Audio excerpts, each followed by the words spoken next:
My daughter-in-law's voice was sharp and dismissive when she declared, "Don't even think you'll see a single cent of your son's 30 million. Her tone was filled with such disdain, making me feel less like a mother and more like a beggar pleading for scraps. However, during the official reading of the will, the color drained from her face the moment the lawyer spoke my name. The heavy wrench slipped from my grease-stained fingers the second I registered the doctor's words on the other end of the line. The tool hit the concrete floor of my workshop with a loud, metallic clang that seemed to ricochet off the walls like a gunshot. "Mrs. Vance, I am so sorry, but I have some terrible news regarding your son, Leo." The doctor's voice was somber. He had a severe heart attack this morning at his office. The words echoed in my mind, refusing to make sense. Leo, a heart attack. My boy was only 42 years old. My body went weak, and I slid down the cool cinder block wall of the garage until I was sitting on the floor, the cold seeping through the thin fabric of my work shirt. "Ma'am, are you still on the line?" the doctor asked gently. "Yes, I'm here," I managed to reply, my own voice sounding distant and hollow, as if it belonged to someone else. When did it happen?" "It was around 11 o'clock this morning. His assistant found him at his desk," the doctor explained. "The paramedics responded immediately and did everything they could, but he was already gone." Already gone. The phrase felt like a dagger twisting in my chest. My gaze drifted to the undercarriage of the old sedan I'd been working on. The dark oil stains on the floor beneath it were a map of the 36 years I had spent in this garage, fixing things that were broken. But this was one thing I could never fix. "Mrs. Vance, we will need a family member to handle the arrangements. Is there anyone we should notify?" "His wife, Isabella," I said, the name tasting like ash in my mouth. I'll call her." After ending the call, I just sat there on the cold floor for what felt like an eternity, though it was likely only a few minutes. The humid Ohio air drifted through the open garage door, thick with the familiar sense of summer dust and engine oil. The garage looked exactly as it had when I'd walked in that morning, yet my entire world had irrevocably shattered.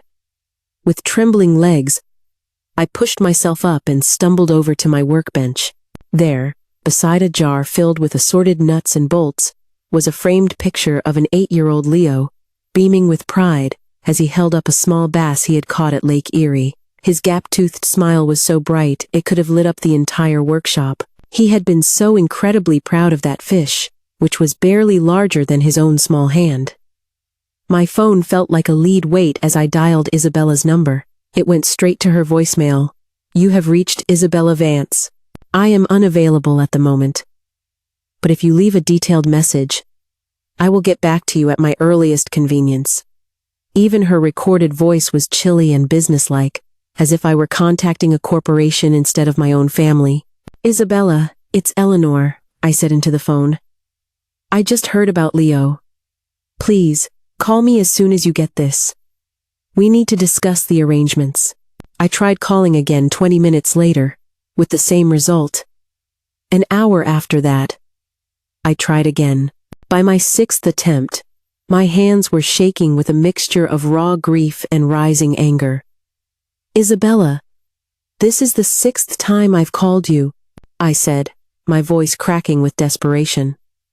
"I know you're getting these messages. I know we've had our differences. But this isn't about us anymore. Please, just call me back."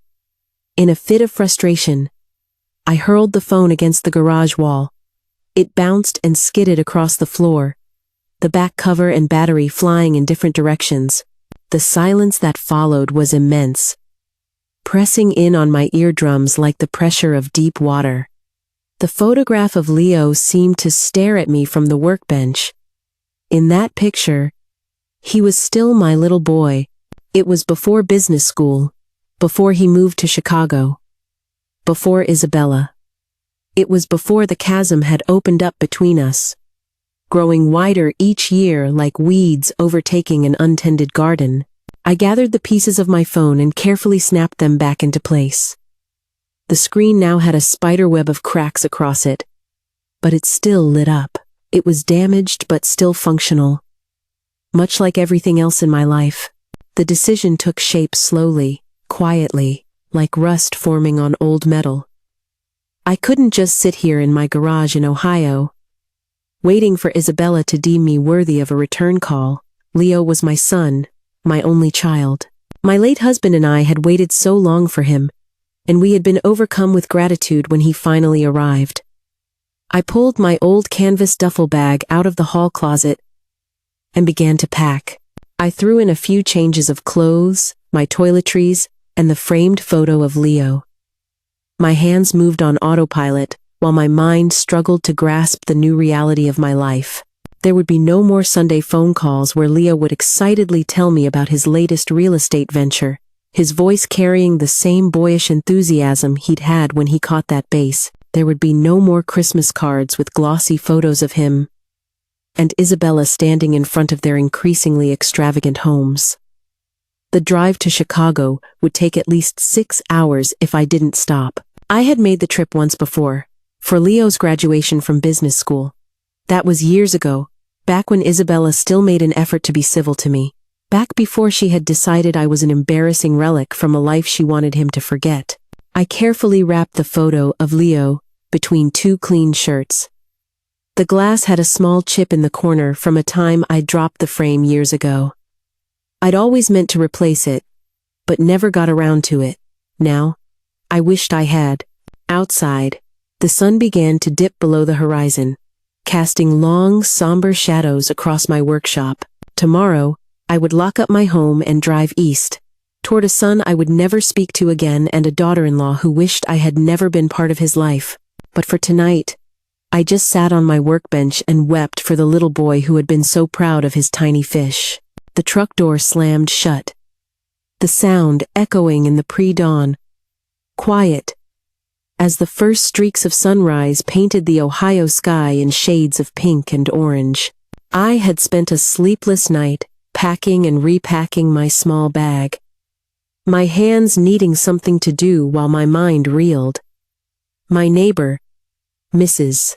Gable, watched me from her kitchen window, her face etched with worry. I offered her a weak wave but didn't have the energy to explain. How could I possibly articulate that my entire universe had just caved in? The highway unspooled before me like a gray ribbon leading to a future I didn't want. Interstate 90 would carry me through Indiana and into Illinois. 6 hours of driving with nothing for company, but my own thoughts and the ghosts of all the conversations I would never have with Leo. The miles ticked by, in a monotonous blur of flat farmland and small towns. The car radio offered traffic updates and weather forecasts for a world that was callously continuing on without him. I reached for the dial to turn it off, but then pulled my hand back. The silence felt more appropriate, more honest. Somewhere outside Fort Wayne, a memory ambushed me. Leo was 8 years old, standing in our backyard, wearing a baseball glove that was far too big for him. My husband, Robert, was behind us, hanging laundry on the line and humming a tune I could no longer recall.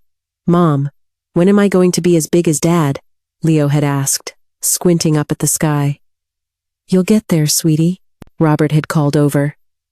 "Just keep your eye on the ball, no matter how fast it comes at you." I remember kneeling down beside Leo, helping him adjust his grip on the ball. "Both hands, honey. You'll have more control." He had nodded with the profound seriousness that only children can muster for things they deem important. We must have spent an hour out there, tossing the baseball back and forth while Robert's white sheets billowed in the breeze like flags of surrender. The memory was so vivid, so painful, that I had to pull off the highway and into a rest stop. I sat in the parking lot, my hands gripping the steering wheel so tightly my knuckles turned white, as tears blurred the windshield. When did we stop playing catch? When did he become too busy for his old mother? "Long drive ahead, ma'am," the young man at the gas station commented. He couldn't have been more than 20, with kind eyes that reminded me so much of Leo at that age. "I'm going to see my son." The words tumbled out before I could stop them, though I suppose I'm a little too late for that. The young man's expression softened with an understanding that didn't require any further explanation. "I'm very sorry for your loss, ma'am. Please, drive safe." Back on the interstate, another memory surfaced. Leo, at 25, calling to tell me about his first major real estate deal. His voice had crackled with an electric excitement, the same kind of energy he used to have when he mastered a new pitch in baseball. "Mom, you won't believe it! I just closed my biggest deal yet, a $2 million property in Lincoln Park." I had been in this very garage at the time, my hands deep inside the transmission of a neighbor's car. "That's more money than I'll see in my entire lifetime, honey," I'd said. "Maybe you should come visit," he'd offered. "Come see what I've built out here." But I never did. There was always another car that needed fixing, another bill to pay. I always had an excuse to stay in Ohio, where life was simple and made sense, where I didn't have to navigate fancy restaurant menus or worry about saying the wrong thing in front of Isabella's sophisticated friends. The landscape began to change as I drove further east. The familiar plains of Ohio gave way to the dense urban sprawl of the Chicago suburbs. Each mile put more distance between me and the life I knew, pulling me closer to a world where my son had lived and died without me truly knowing the man he had become. By late afternoon, the Chicago skyline rose before me like a forest of glass and steel. The freeway signs directed me toward Winnetka, to an address that felt like it belonged in a different galaxy from my small garage in rural Ohio. My old pickup truck felt comically out of place, dwarfed by the sleek luxury cars that glided around me like a school of exotic fish. Leo's neighborhood was a labyrinth of perfectly manicured lawns and houses that resembled modern art museums more than homes. Every driveway was occupied by a car worth more than I had earned in the last decade. Majestic oak trees lined the quiet streets like silent guardians, their leaves whispering in a breeze that seemed to smell of wealth and hidden secrets. I located the address and pulled up to a set of imposing iron gates that looked like they belonged to a European palace. Through the bars, I could see a mansion so large it could have easily swallowed my entire house 3 times over. This was where my son had lived. This was the world he had chosen over family dinners and playing catch in the backyard. The truck's engine ticked softly as it cooled, the only sound to break the unnerving silence. I glanced at my reflection in the rearview mirror. My work shirt was wrinkled from the long drive, my face was bare of makeup, and my eyes were red-rimmed from a night of grief and no sleep. I was hardly the picture of a sophisticated Winnetka mother-in-law, but I was here. After 6 hours of wrestling with memories and regrets, I had finally arrived. I took a deep, shaky breath, tasting the unfamiliar air of my son's chosen world, and reached for the door handle. The electronic gate emitted a sharp, buzzing sound as I approached the intercom. Grand marble columns flanked the entrance, each one likely costing more than my yearly Social Security benefits. Through the iron bars, I could see a circular driveway with a large, ornate fountain at its center, the water catching the golden light of the late afternoon. I pressed the button and held my breath. Somewhere inside that opulent palace, Isabella was deciding if I was worth her time. "What is it?" Her voice crackled through the speaker, sharp and brittle. "Isabella, it's Eleanor. I drove in from Ohio. We need to talk about Leo." A long, tense silence stretched between us.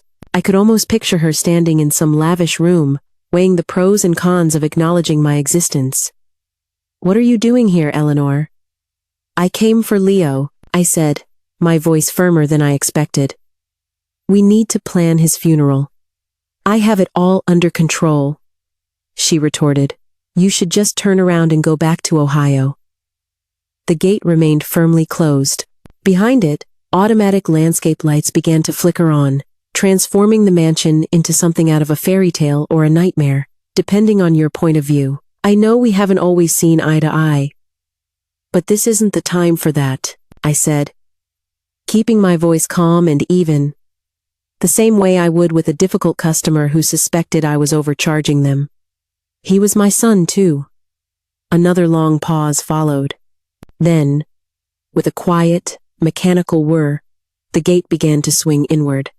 "Fine," she said, "but wipe your feet before you step inside." I parked my dusty pickup truck next to a gleaming black Mercedes that cost more than my house. The juxtaposition was almost laughable.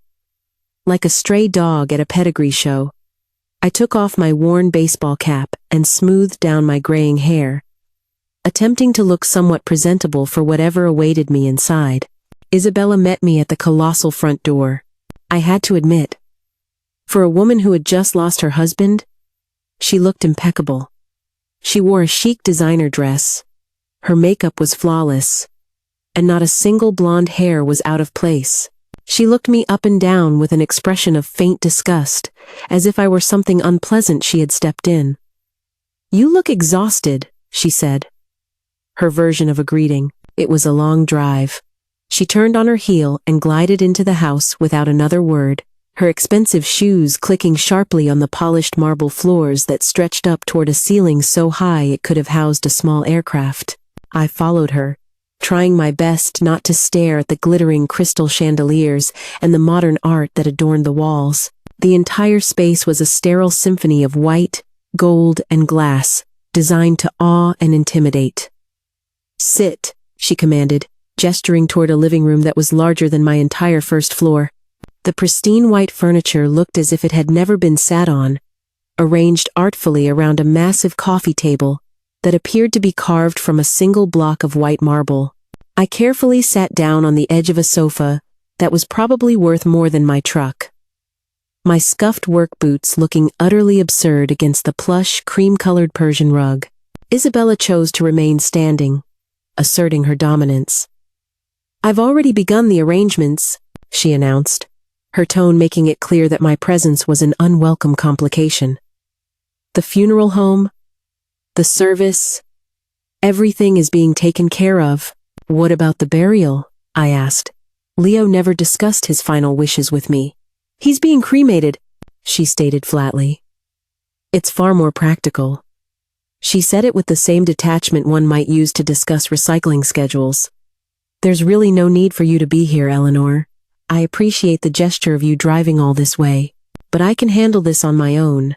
I gazed around the room, my eyes drawn to the floor-to-ceiling windows that offered a panoramic view of a sprawling backyard, complete with a tennis court and a sparkling swimming pool.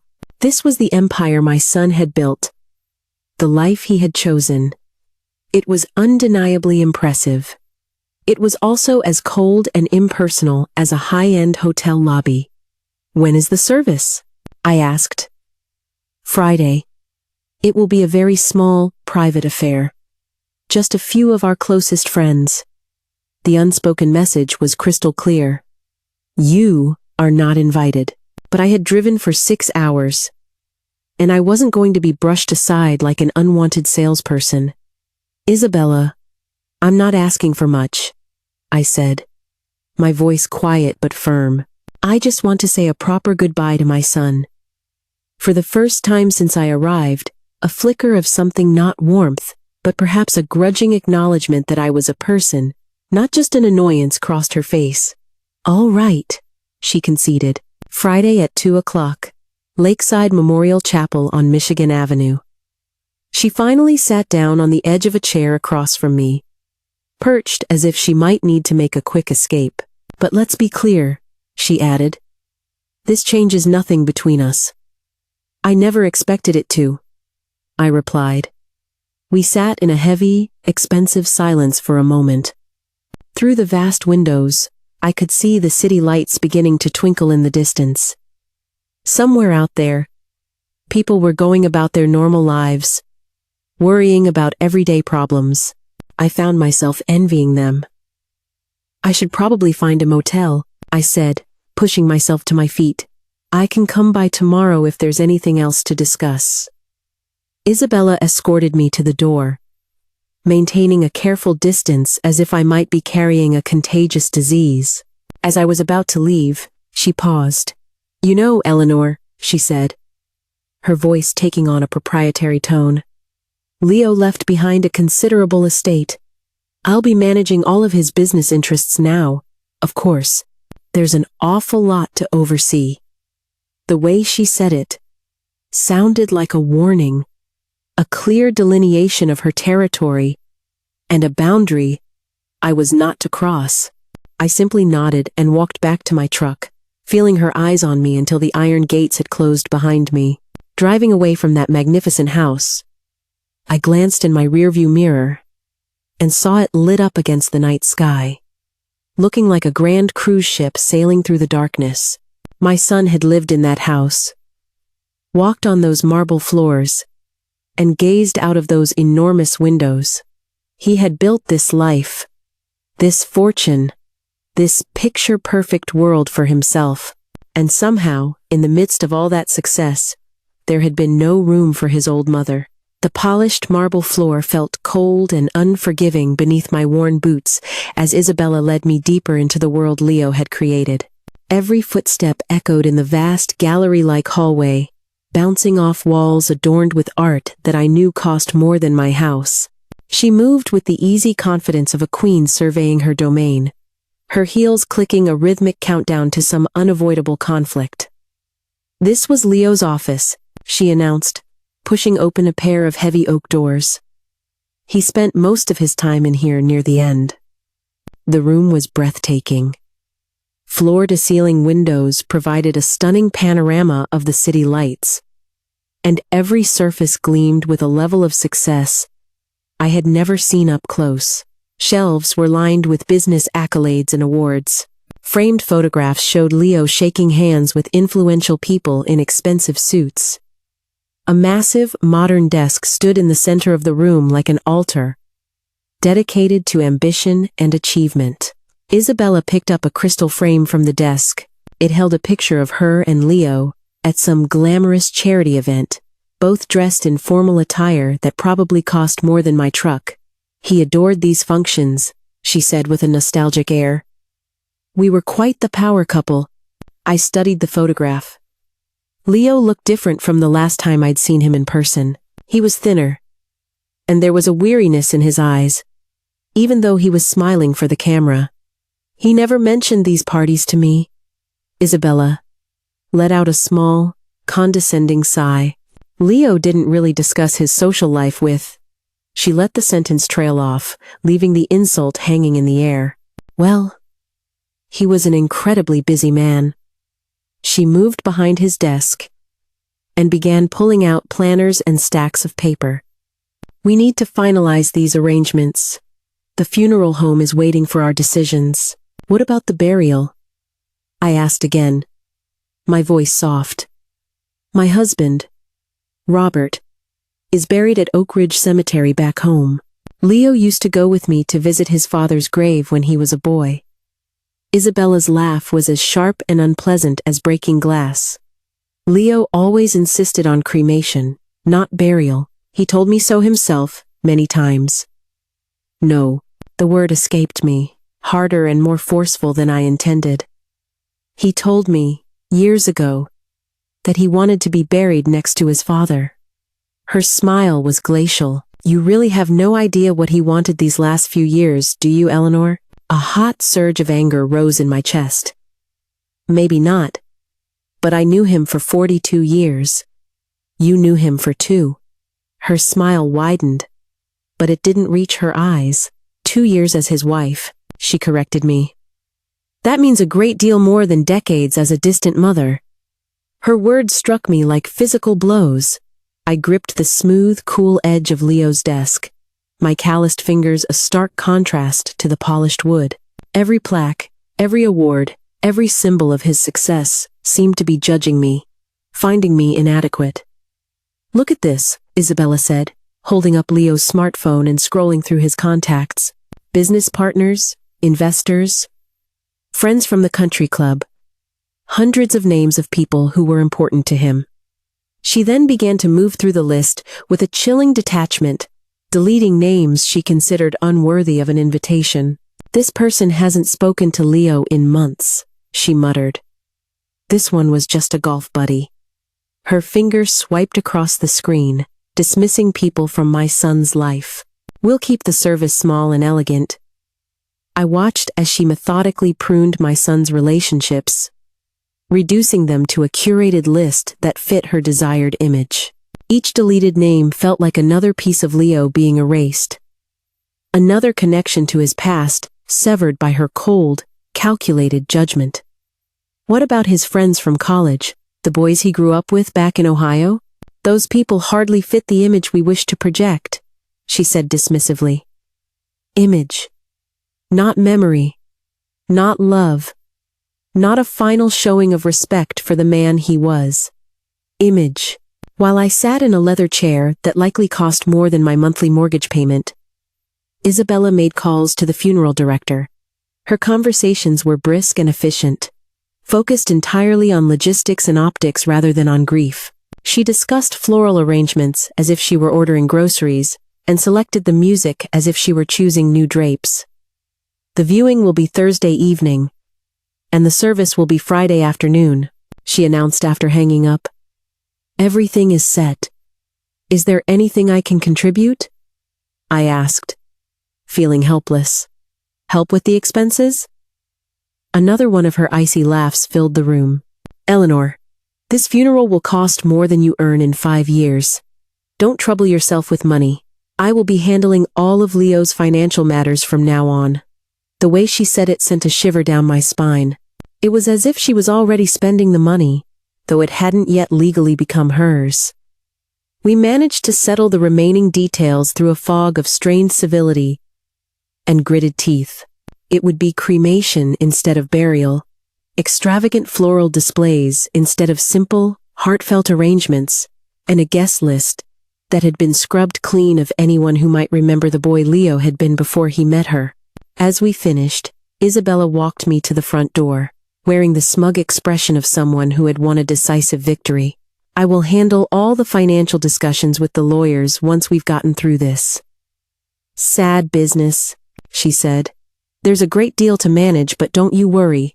I will take care of everything.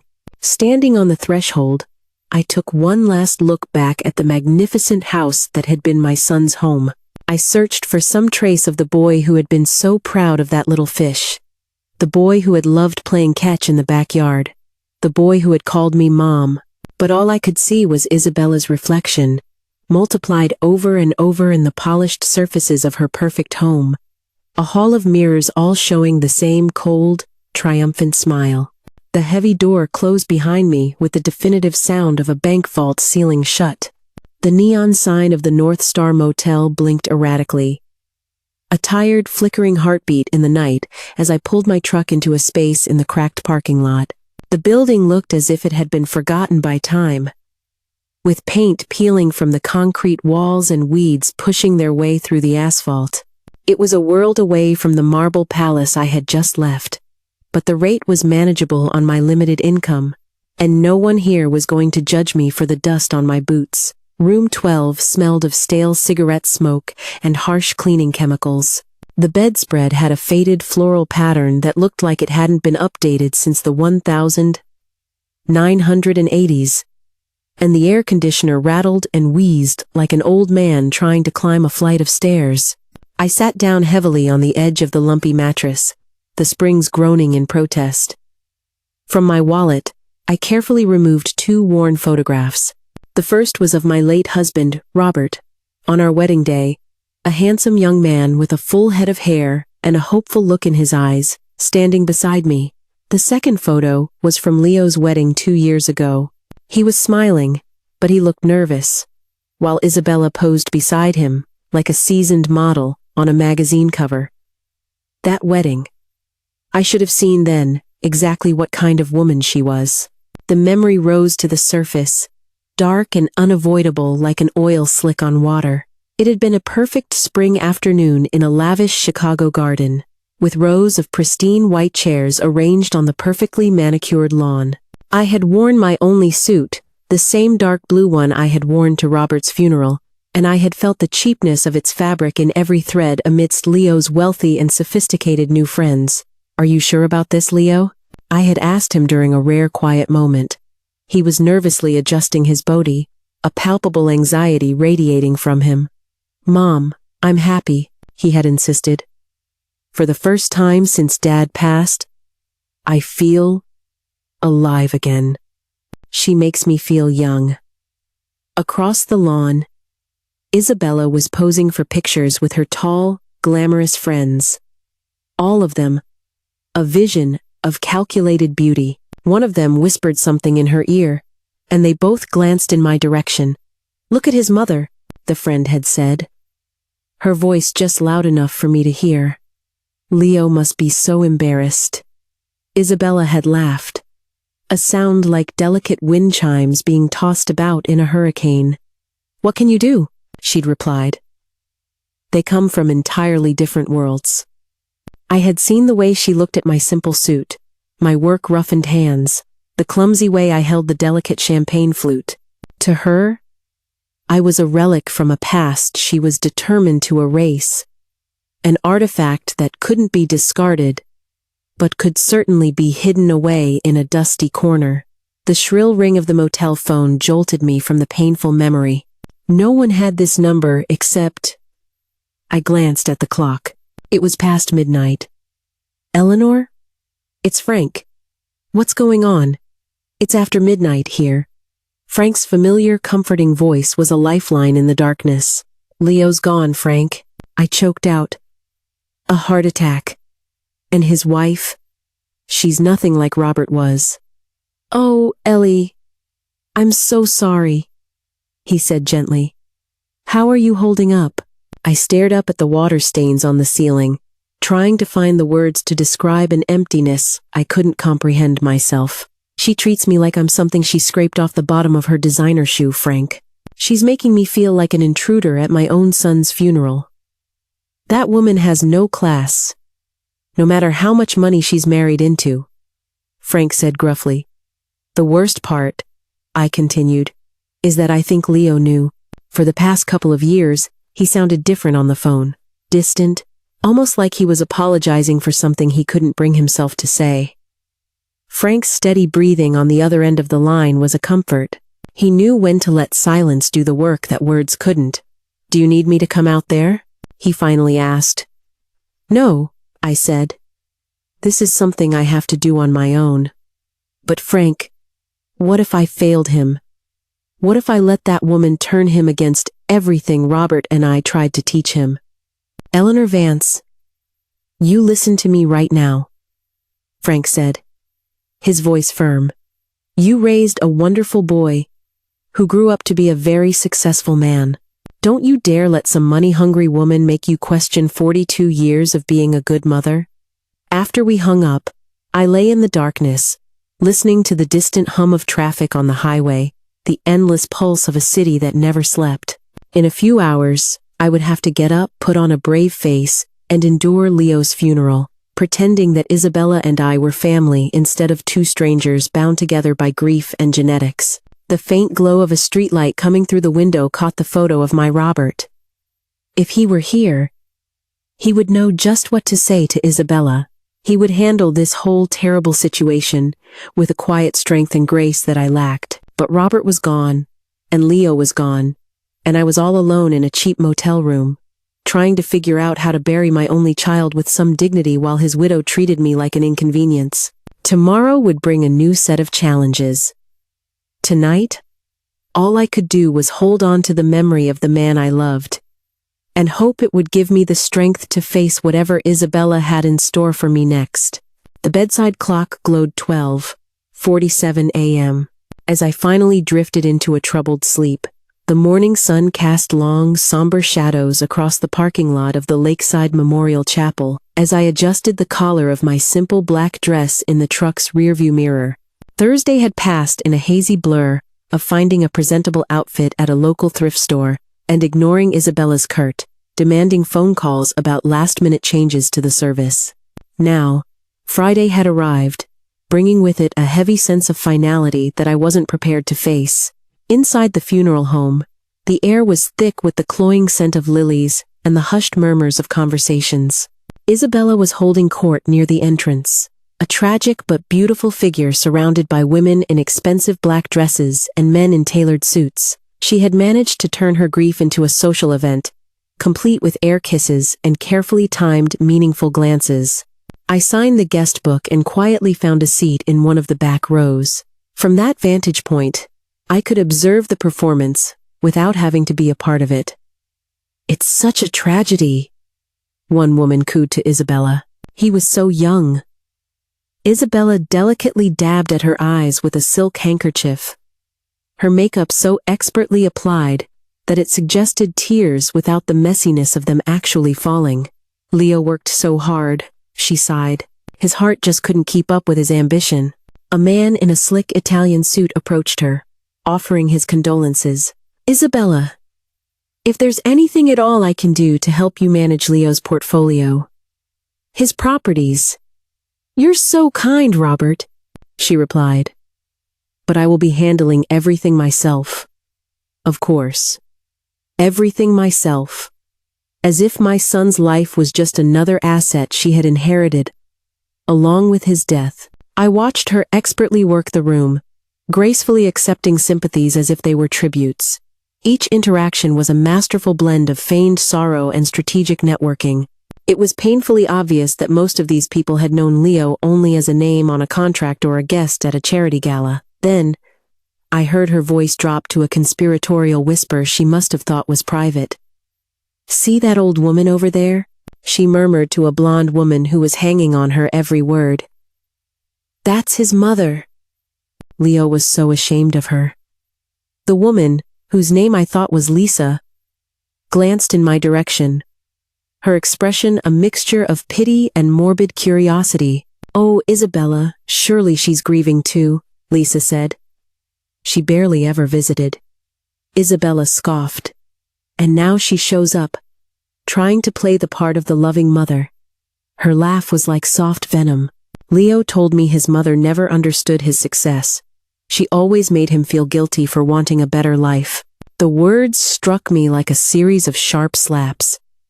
Whatever distance had grown between Leo and me, I had never, not for a single moment, made him feel ashamed of his accomplishments. If anything, I was immensely proud of him, perhaps too proud to tell him as often as I should have. I stood up, the legs of my chair scraping loudly in the otherwise silent room.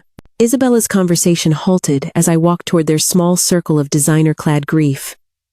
"Isabella, this is not appropriate," I said, my voice low but steady. "Today is for burying my son." Her expression shifted in an instant, the mask of the wounded widow falling perfectly into place. "Of course, Eleanor, I'm just so emotional, you understand. We all grieve in our own way." Lisa looked deeply uncomfortable, clearly realizing she had been caught in the middle of something ugly. The conversations around us had died down as people waited to see if a family drama was about to erupt. "Perhaps today, we could focus on Leo," I said quietly, "and not on our differences." Isabella nodded with a look of feigned solemnity, but her eyes held a glint of anger that promised retaliation for my public rebuke. "You are absolutely right. Families should support one another in times of sorrow." Just then, the minister called for everyone to take their seats. I retreated to my solitary seat in the back, while Isabella took her place in the front row, surrounded by a coterie of supporters who would likely forget Leo's name by the following week. Leo Vance was a man who valued family above all else, the minister began, clearly reading from a script provided by Isabella. He built not just a business empire, but also a legacy of lasting relationships. I stared at the polished mahogany casket at the front of the room, my mind drifting back to the little boy who had been so thrilled with his tiny fish. The boy who had asked me when he would be as big as his dad. Somewhere between that sunny afternoon in our backyard and this cold, opulent funeral home, I had lost my son to a world that measured a person's worth by the number of zeros in their bank account. The service continued with hymns I knew Leo had never sung, and readings from books he had never opened. Isabella's performance reached its peak during the eulogy. her sobs perfectly timed and executed for maximum dramatic effect. When it was time for guests to file past the casket to pay their final respects, I waited until everyone else had gone. Standing there, alone with my son, I whispered all the things I should have said to him years ago. I told him how proud I was of him, that I loved him despite our differences, and that I wished I had fought harder against Isabella's subtle hostility to remain a part of his life. Outside, the funeral procession was getting ready to leave for the cemetery. Isabella, already surrounded by her supporters, was deep in conversation with a man who looked like her lawyer, discussing how to best handle the legal matters after this sad business was concluded. I climbed into my old truck to follow the line of expensive cars, and I caught a glimpse of Isabella in her sleek black limousine. She was checking her makeup in a compact mirror, her period of mourning already giving way to whatever came next. A cold, unsettling feeling settled in the pit of my stomach as I turned the key in the ignition. Isabella was too composed, too eager to talk about Leo's financial affairs. It was as if she already knew exactly what his will contained. The mahogany conference table in Mr. Davies's office felt as cold and imposing as the headstone we had just left at the cemetery. Perched 42 floors above downtown Chicago, the late afternoon sun streamed through the tinted windows, bathing the room in a golden light that made the formal setting feel even more surreal. Isabella had traveled from the funeral in her limousine with her entourage, while I had trailed behind in my pickup truck, feeling like an uninvited guest at my own son's final farewell. Now, she was seated at the head of the long, polished table, as if she were presiding over a board meeting, her designer dress immaculate, and her composure unshaken. Mr. Davies was the picture of a high-powered attorney. Silver hair, an expensive suit, and the kind of quiet confidence that comes from decades of navigating complex family disputes. His office walls were lined with leather-bound law books and framed diplomas that likely cost more to frame than my monthly income. "Thank you all for being here," Mr. Davies began, his voice imbued with the practiced sympathy of a man who had presided over countless will readings. "I know this has been a profoundly difficult day." Isabella smoothed the fabric of her skirt and checked her reflection in the window behind the lawyer. Even in her supposed grief, she was performing, ensuring every angle was flawless for her imagined audience. "Eleanor, there's no need for you to stay," she said, her words directed at me without even a glance in my direction. "You shouldn't expect a single penny from my husband's $30 million estate anyway." The dismissal was sharp and cruel, but I was beginning to grow accustomed to her casual brutality. I started to rise from my chair, my worn baseball cap clutched in my hands, but something made me hesitate. "I just want to hear what Leo's final wishes were," I said softly. Leo's final wish was to ensure that I was well taken care of. She snapped back, with the unwavering certainty of someone who has never had her position in the world questioned. "It's a wife's right. This is all just a formality." Lisa, the blonde friend who had been Isabella's shadow at the funeral, shifted uncomfortably in her seat. Even Leo's cousin, Tyler, who had flown in from the East Coast, looked as though he would rather be anywhere else. Mr. Davies arranged several official-looking documents on the table before him. The afternoon light caught the gold embossing on the covers, making them look less like modern legal papers and more like ancient scrolls. "If everyone would please remain seated," Mr. Davies said in a calm, diplomatic tone, "let us begin." Isabella leaned over and whispered something to Lisa, her voice just loud enough for the entire room to hear. "This is just a formality. Leo assured me he had taken care of everything." I settled back into the plush leather chair, the expensive material sighing under my weight. Everything in this office, from the furniture to the art on the walls, screamed of money and power, the world that Leo had built for himself, and a world where his working-class mother had no place. Mark, one of Leo's business partners, nervously adjusted his tie as an uncomfortable silence descended upon the room. Mr. Davies opened the first document, the crisp paper crackling with legal authority. Isabella's confidence was a palpable presence in the room. She sat with a perfect posture, her hands folded neatly in her lap. The very picture of dignified grief, tinged with anticipation. This was her moment of validation, the culmination of her 2 years as Leo's wife, the reward for having to tolerate his unsophisticated family. From my seat, I could see the city sprawling out below us through the enormous windows. Somewhere down there was the garage where I had taught Leo how to change the oil in a car, the cemetery where his father was buried, and the cheap motel where I had spent the previous night wondering where I had gone wrong as a mother. Mr.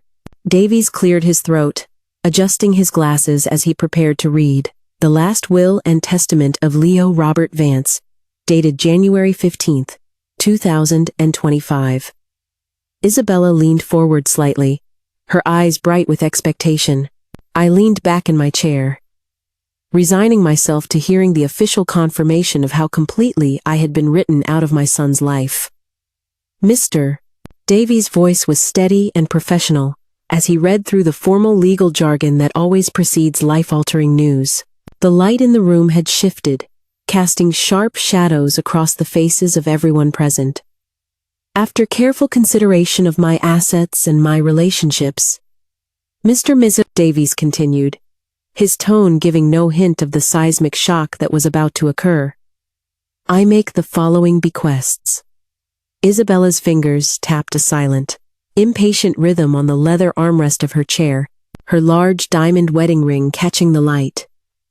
She had positioned herself like a queen awaiting her tribute, certain that every word from the lawyer's mouth would affirm her expectations. To my cousin, Tyler Vance, I leave my collection of vintage wines, valued at approximately $15,000.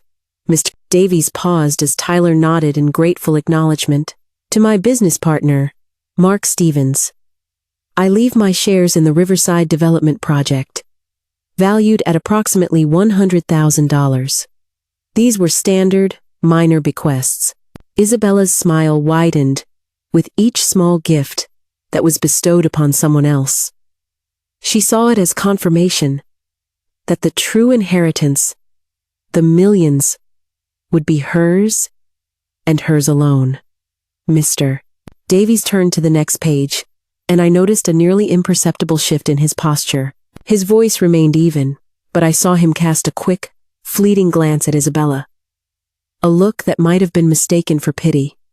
To my beloved mother, Eleanor Vance, he read, I leave the majority of my estate, including all business interests, stock portfolios, and liquid assets, totaling approximately $29 million. The words seemed to hang in the silent room like smoke after an explosion. All the color drained from Isabella's face so quickly that I thought for a moment she might faint. Her mouth opened, but no sound came out. That's impossible, she finally whispered, her voice barely audible. Mr. Davies continued reading as if he hadn't heard her, his professionalism keeping him on task. To my wife, Isabella Vance, I leave the condominium in Santa Monica, valued at approximately $800,000, along with all its furnishings and the personal effects contained within.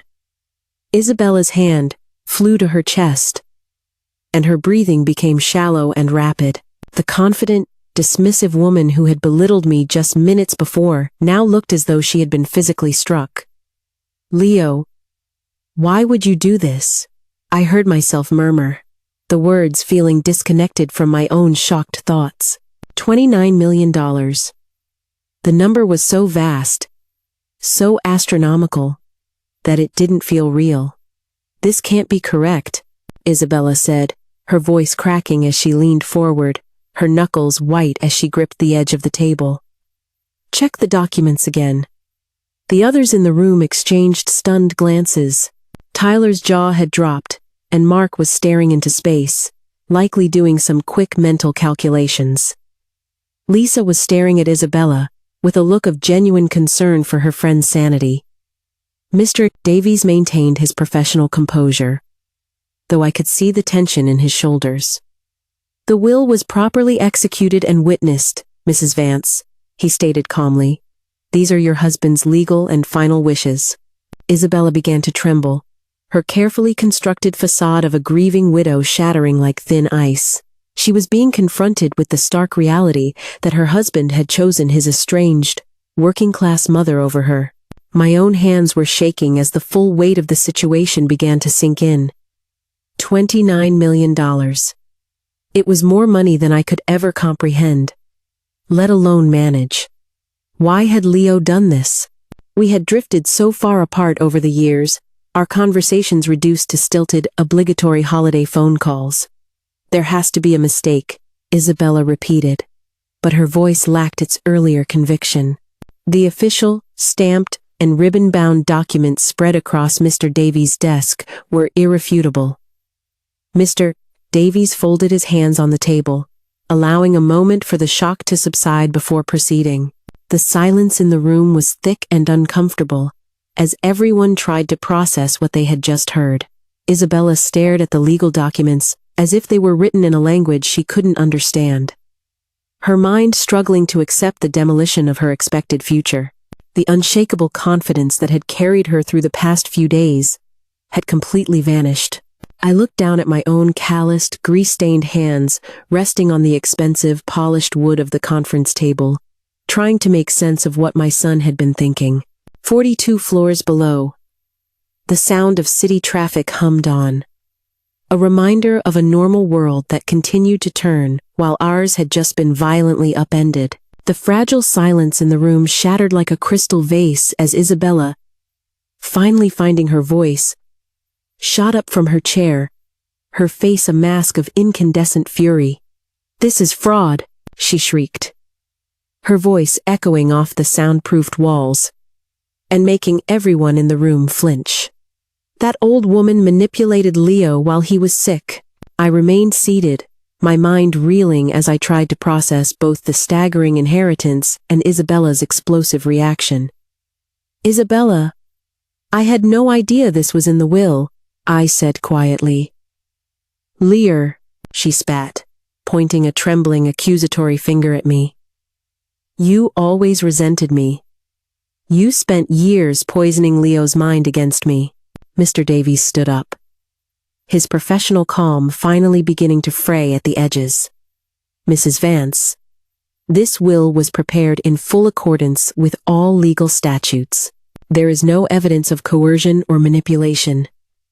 With a wild sweep of her arm, Isabella sent the legal documents flying off the conference table, scattering them across the gleaming floor like expensive, useless confetti. "I was his wife," she screamed. "I loved him. I took care of him. We were building a life together."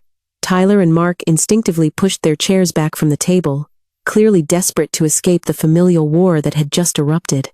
Lisa sat frozen in her chair, watching her friend's complete and utter breakdown with a look of horrified fascination. "You think you can just waltz in here from your dirty garage and steal my inheritance?" Isabella's voice grew higher and more shrill with each accusation. "I know what you did. You preyed on a sick man who felt guilty about being a terrible son." Her words stung, primarily because they contained a painful grain of truth. I had been a distant mother. I had allowed my work and my simple, small-town life to become a barrier between me and Leo's new, sophisticated world. But I had never manipulated him. I had barely seen him in the last 2 years. "Isabella, please," I began, but she cut me off with another torrent of rage. "Don't you dare, Isabella, please me." She snatched her designer handbag from the floor and clutched it to her chest like a shield. "I sacrificed everything for Leo. I gave up my modeling career. I moved to this city for him. I played the part of the perfect corporate wife to all of his business associates." Mr. Davies was kneeling on the floor, patiently gathering the scattered documents, trying to restore some semblance of order to the chaos. "Mrs. Vance, if you wish to contest the will, that is your legal prerogative," he said calmly. "But this outburst is not productive." "Contest it? Isabella let out a laugh, but it was a sound more like breaking glass than mirth. I'm going to destroy it. No court in the world will believe that Leo would choose his absent mother over the wife who stood by his side. She spun around and marched toward the door, then turned back for one final, venomous assault. Do you want to know why Leo married me, Eleanor? It's because I made him feel important in ways you never could. I understood his ambition and his success.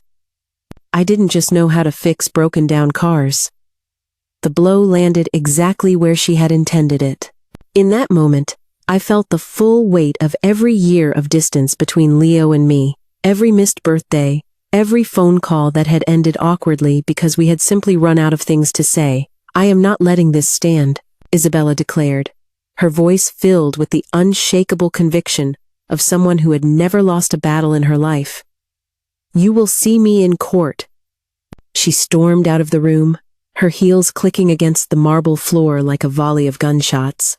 At the threshold, she paused and looked back one last time, her face a contorted mask of fury and determination. This isn't over, old woman, not by a long shot. The door slammed shut behind her with enough force to rattle the large windows. A shocked silence fell over the conference room. The only sound the soft rustle of paper as Mr. Davies carefully gathered the last of the legal documents. Tyler cleared his throat nervously. I have a flight to catch. Within minutes, the office was empty, save for Mr. Davies and me. I sat there, staring at the remnants of Isabella's tantrum, trying to comprehend the chain of events my son had set in motion with his final surprising wishes. Through the window, I could see the parking garage far below.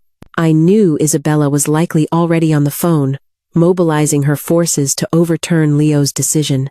The battle lines had been drawn, and I was about to find myself at the center of a war I had never wanted to fight. Mr. Fair. Davies straightened his tie and began to neatly stack the recovered documents. Mrs. Vance, he said quietly, I believe you should prepare yourself. This is likely to become very complicated. 3 days after Isabella's dramatic exit from Mr. Davies's office, I found myself sitting in my dingy motel room, staring at a pile of legal papers filled with jargon I could barely decipher. The North Star Motel had become my reluctant command center. Its faded wallpaper and flickering neon signs served as a surreal backdrop for decisions involving an amount of money that still felt imaginary to me. Mr. Davies had explained the situation in terms a mechanic could understand. Isabella was formally challenging the will, claiming undue influence. Her legal argument was that I had manipulated Leo during a period of emotional vulnerability. The accusation was a deep and painful sting, as it painted me as the very kind of person I had always strived not to be. She's retained the services of Richard Adler, Miss Davies had warned me during our meeting that morning. He's aggressive, he's expensive, and his specialty is contesting wills. This will not be an easy fight. Adler's reputation was notorious. He had built a 3-decade career on courtroom victories achieved through emotional manipulation and the exploitation of legal loopholes. If Isabella wanted a shark, she had certainly found one. By the end of that first week, my old friend Frank had flown in from Ohio. His comforting, familiar presence seemed to expand, to fill the cramped motel room. He had aged since I'd last seen him. There was more gray in his hair, and the lines around his eyes were deeper, but his handshake was as firm as ever, and his resolve was unshaken. Isabella made a big mistake. Hiring a guy like Adler, he said, unpacking his worn suitcase on the other bed. Juries don't take kindly to slick lawyers who try too hard to manipulate them. Meanwhile, across the city, Isabella was writing checks that I later learned she couldn't afford, bankrolling Adler's expensive law firm. At the time, all I could do was imagine her, driven by desperation, gambling everything she had on overturning my son's final wishes. Adler's strategy quickly became apparent from the legal motions Mr. Davies showed me. He intended to paint a picture of Leo as a man who was vulnerable, depressed, and easily susceptible to his mother's guilt-inducing tactics. He was crafting a narrative that portrayed me as a calculating opportunist who had preyed on her sick son's emotions. The truth was far simpler and infinitely more painful. Leo and I had simply drifted apart over the years. Our conversations had become stilted exchanges of superficial pleasantries. I hadn't visited more frequently before his death. If anything, I had visited less, feeling intimidated by his staggering success and Isabella's thinly veiled hostility. Misreporting for his death, Davies and his team began to methodically gather our evidence. They collected medical records that showed Leo was in excellent mental health right up until his fatal heart attack. They took a sworn statement from the notary who had witnessed the will signing, and she confirmed that Leo had been clear-minded and resolute in his intentions. They compiled business records that proved his sharp, decisive decision-making had continued right up until the day he died. The will was executed perfectly. Mr. Davies assured me during one of our strategy sessions. Leo was of sound mind. The document is legally ironclad, and there is absolutely no evidence of coercion. But Adler wasn't interested in fighting the facts. He was crafting a compelling story. During the depositions, he painted a portrait of an estranged mother who suddenly reappeared in her son's life once he had become wealthy.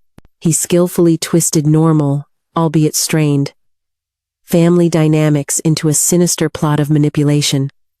3 weeks into the legal preparations, the official court date was set, May 20th, 2025.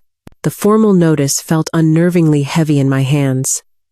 The dense legal language making everything seem even more final than death itself.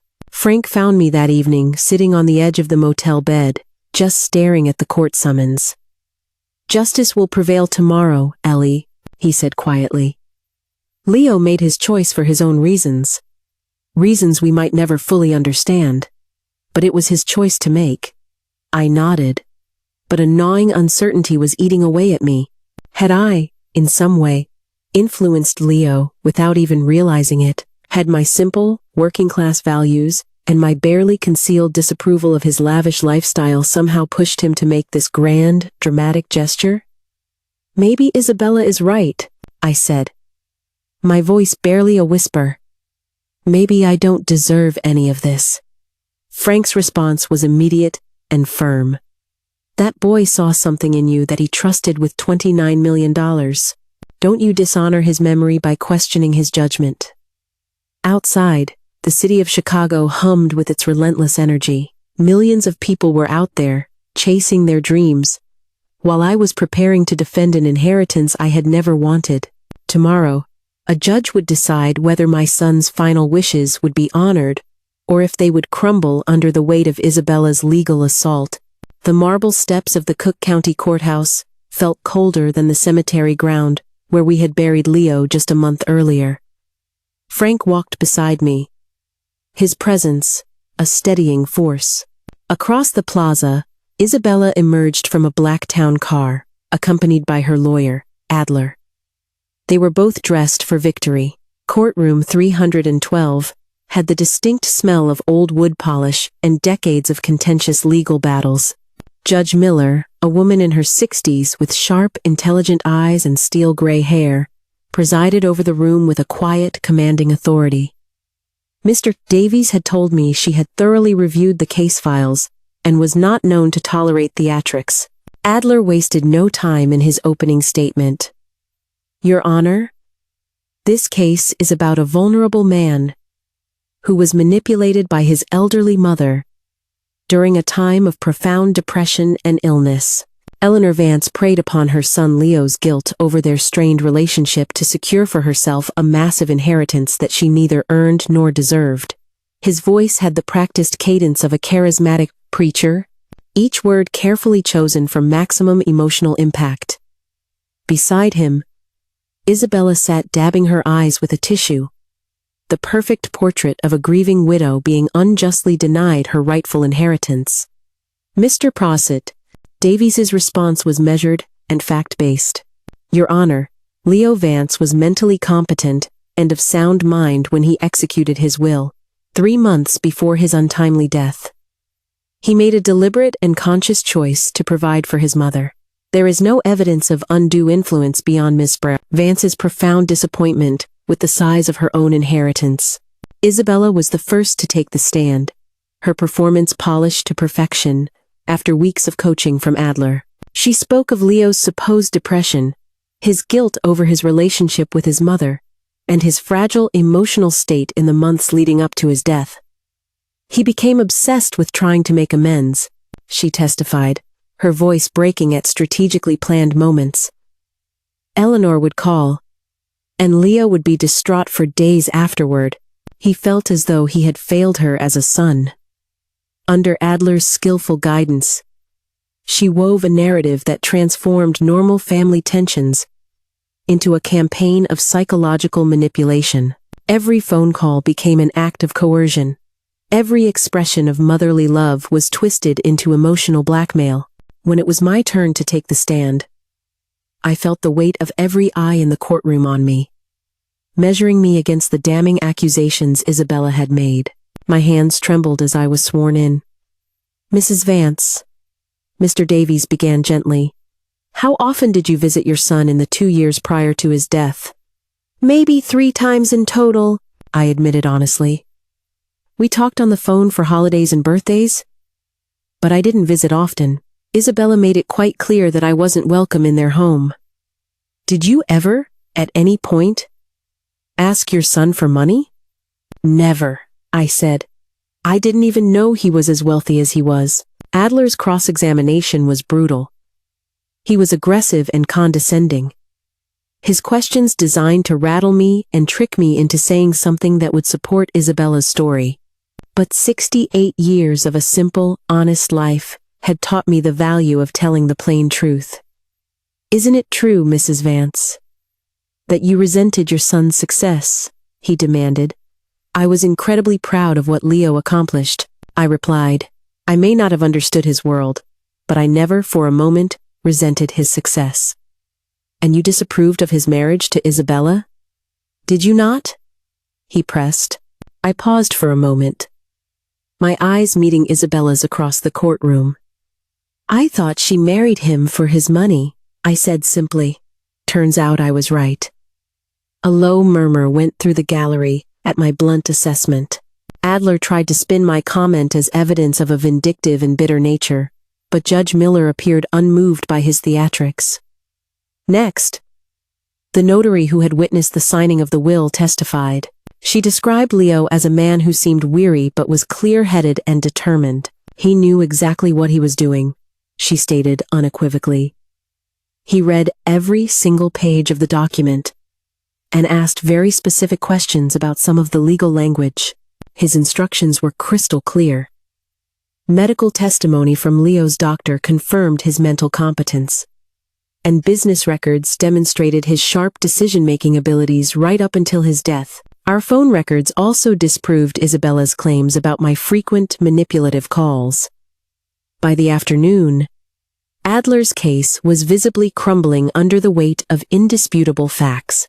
His closing argument grew increasingly desperate as he appealed to emotion where evidence had failed him.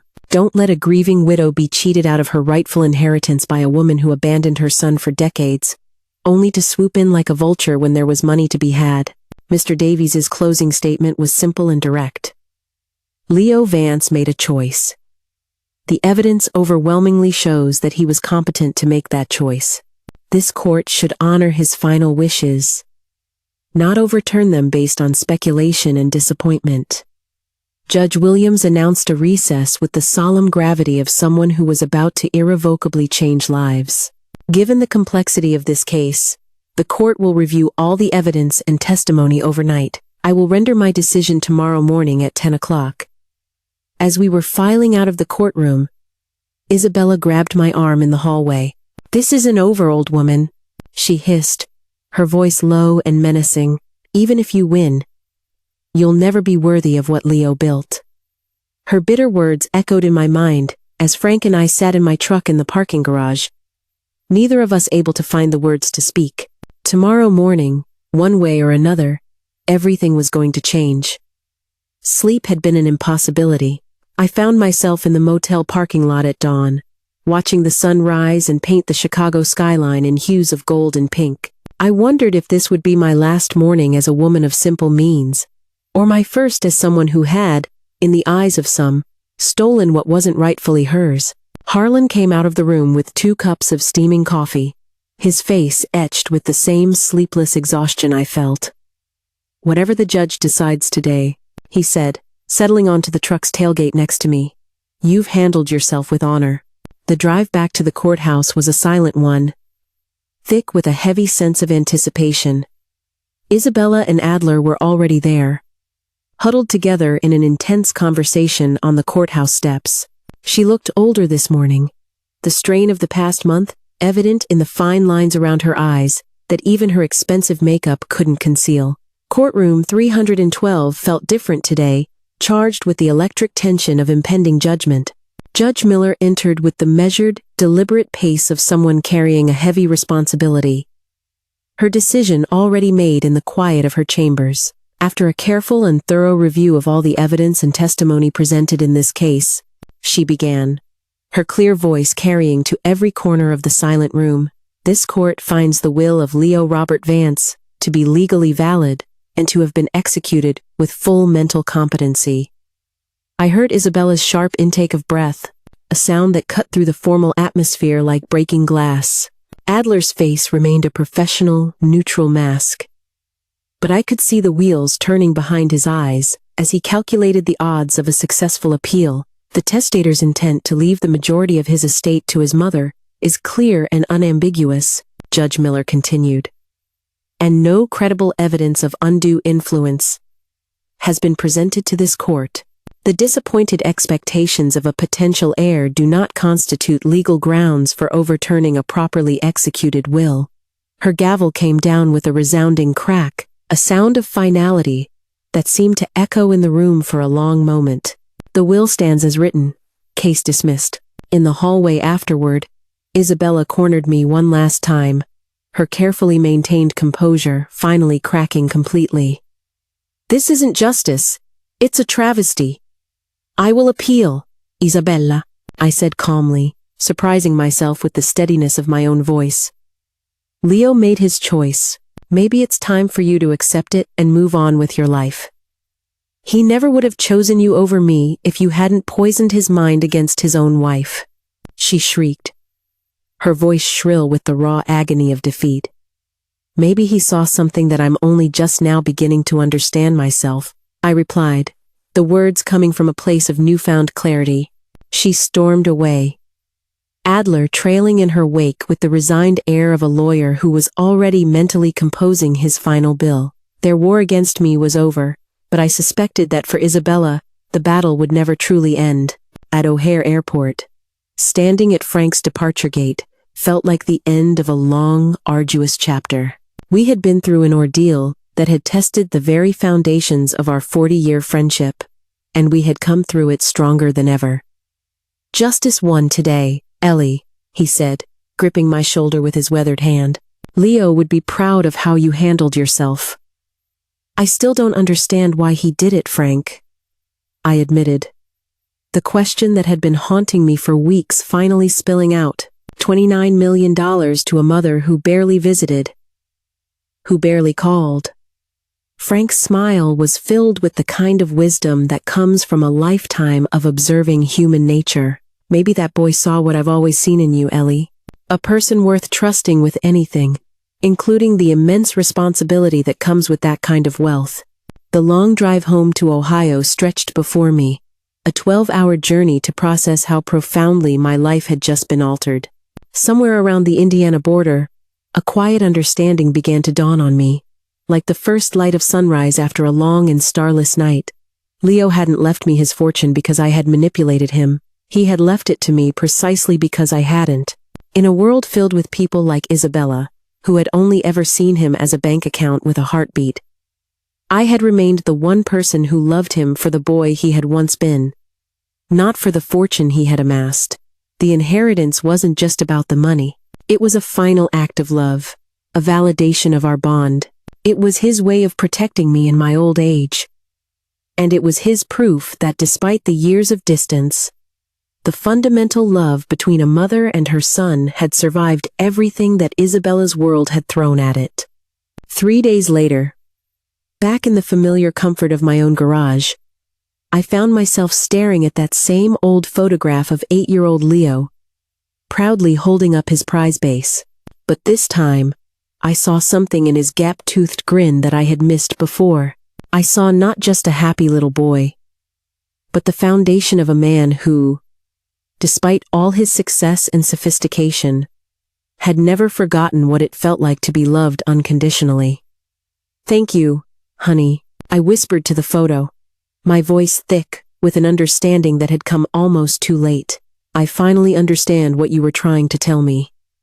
Outside, the Ohio sky stretched out, vast and endless, and for the first time in months, the future felt not like a loss to be endured, but a world of possibility waiting to be explored.